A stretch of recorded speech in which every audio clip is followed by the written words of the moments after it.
Pekerjaan murid-murid Yesus sebagian besar adalah sebagai nelayan.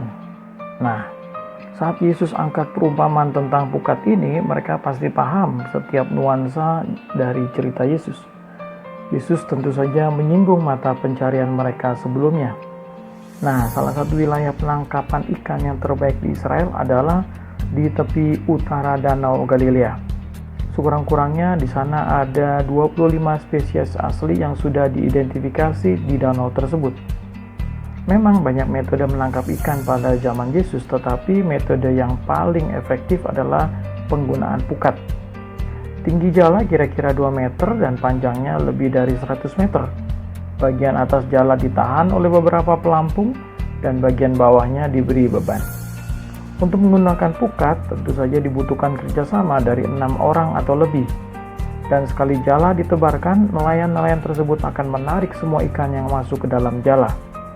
Menurut hukum orang Yahudi yang berhubungan dengan makanan, banyak ikan yang dinyatakan tidak bersih.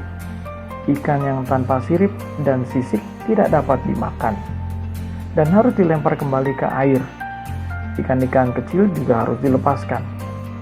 Nah, Yesus pakai perumpamaan tentang pukat ini untuk menggambarkan hari penghakiman.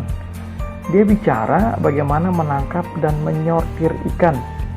Dia bicara dengan bahasa mereka sehingga sungguhlah efektif mengkomunikasikan sebuah kebenaran rohani. Maka Yesus menyimpulkan ajarannya demikian.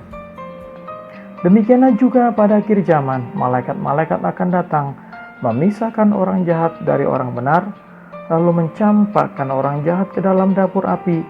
Di sanalah akan terdapat ratapan dan kertakan gigi.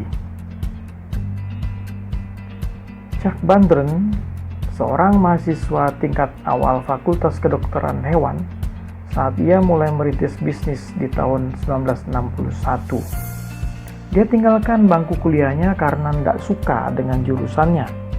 Dan dengan bekal uang sebesar 80 US dollar di sakunya, ia merantau ke negara bagian Seattle, Amerika Serikat untuk mendapatkan uang tambahan dan menangkap ikan. Namun siapa sangka hobinya tersebut justru bisa menjadi cikal bakal kesuksesan yang direguknya kini. Bandren dikenal sebagai pendiri dan pemegang saham terbesar dari perusahaan Trident Seafoods. Nah, saat di Alaska, ia tidur di gelanggang kapal demi bisa bekerja serabutan untuk mendapatkan uang dan biaya hidupnya. Awalnya sih dari menonton sebuah film tentang nelayan berjudul North to Alaska. Ia kemudian mendengar ada pekerjaan yang bisa menghasilkan uang dalam jumlah yang banyak di bidang perikanan. Demikian tutur anaknya Joe, seperti dilansir dari Bloomberg hari Kamis 20 Juli 2017. Bandren tidak tahu sama sekali tentang perikanan, kapal, cara menangkap ikan, ataupun memproses hasil-hasil laut. Nah, setelah beberapa tahun, Bandren akhirnya memutuskan untuk fokus dan memulai bisnis di bidang perikanan. Di tahun 1973, ia bertemu dengan 2 orang nelayan bernama Kernis dan Mike Jacobson. Dan ia putuskan untuk membangun kapal penangkap ikan sendiri. Lihatlah perjuangan Bandren, luar biasa bukan? Perjuangan dari bawah. Lepas pukat di tengah danau, tangkap ikan harus disortir. Dapat berkat hilangkan galau, di dalam Tuhan janganlah khawatir. Tuhan memberkati.